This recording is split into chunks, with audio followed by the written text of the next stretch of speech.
Hey, Andre, ¿qué pasa? How you feeling? Great! Hi, and welcome to Family Day.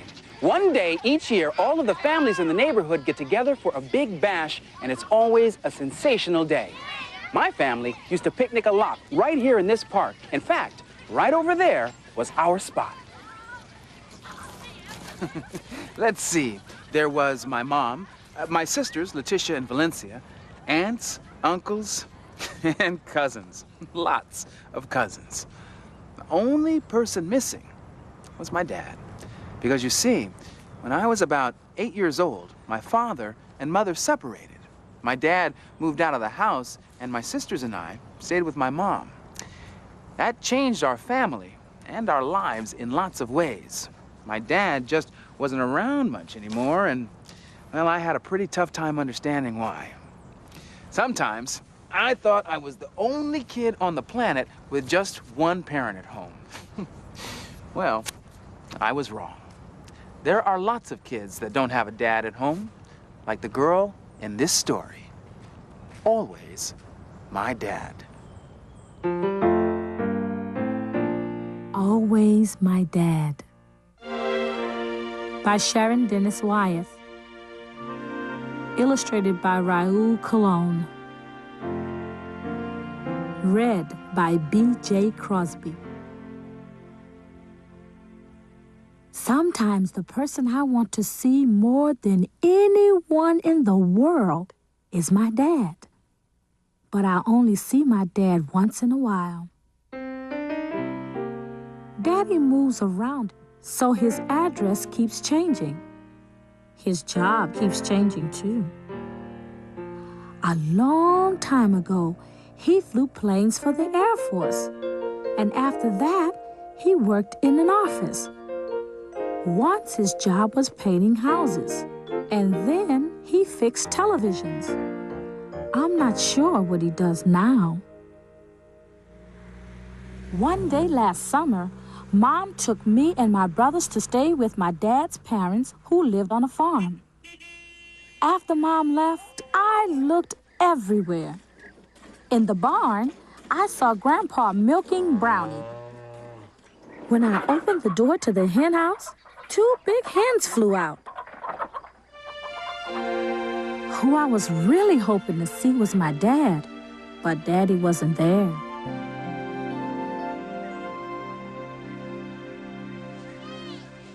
My brothers and I played hide and seek. We helped Grandpa weed the vegetable garden. We helped Grandma pick blackberries.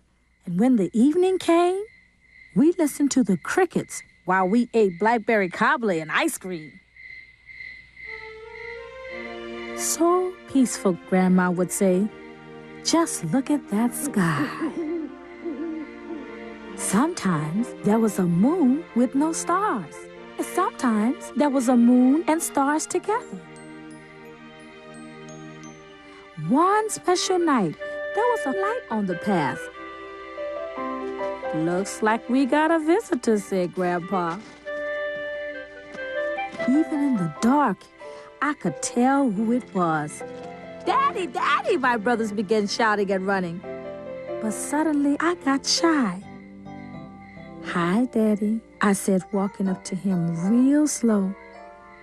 He lifted me up and kissed me on the cheek. Hi, sugar. Look how tall you've gotten. Now, instead of brushing our teeth in the bathroom, we brush them outside at the pump because Daddy said it's more fun. Instead of wearing shoes, Daddy let us go barefoot. And in the evenings, while Grandma and Grandpa rested on the porch, we caught lightning bugs in the field with Daddy. We put them in jars and made our own flashlights. In a while, we went upstairs.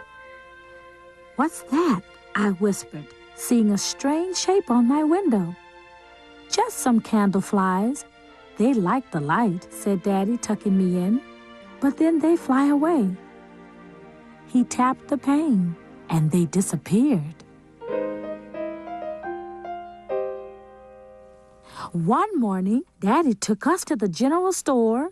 We sat on high stools and drank grape soda.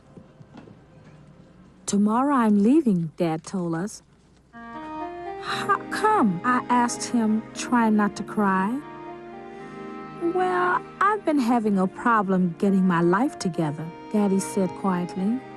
Now, at least I've got a new job driving a truck cross-country. You're always going somewhere, grumbled Gary. Can't we come with you, asked Brian. Please, Dad. Daddy shook his head. You're better off with your mom, having a regular life. When am I going to see you again, Daddy? Soon, he promised. I love you. Just remember, wherever I am, I'm always your dad. During the leftover summer days, my brothers and I played and did our chores. At night, we'd listen to crickets with Grandma and Grandpa. Once, all by itself, was the biggest moon I'd ever seen. It was round and orange and looked like a sweet potato pie.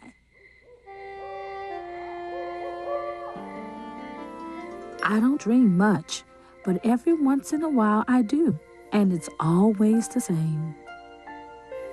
I'm standing in the field with Daddy. There are lots of stars in the sky and the moon the color of sweet potato. And fluttering all around are silvery candle flies. Wherever he is, I know my dad loves me. He's always my dad.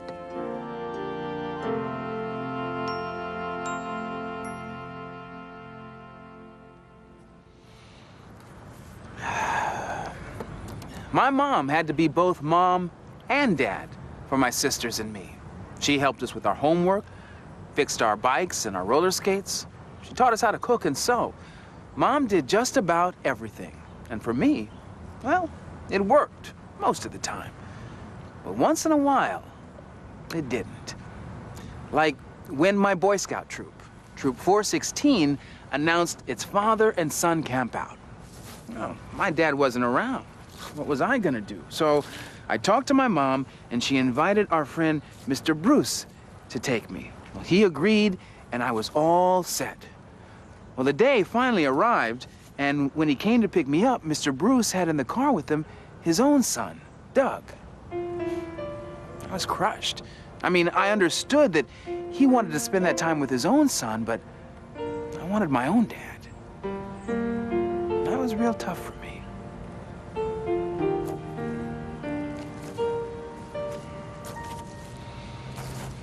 Whether it's your dad or your mom who doesn't live with you, it can leave an empty space that's pretty hard to fill. But take a careful look around. There are lots of families with one parent who takes care of the kids by her or himself.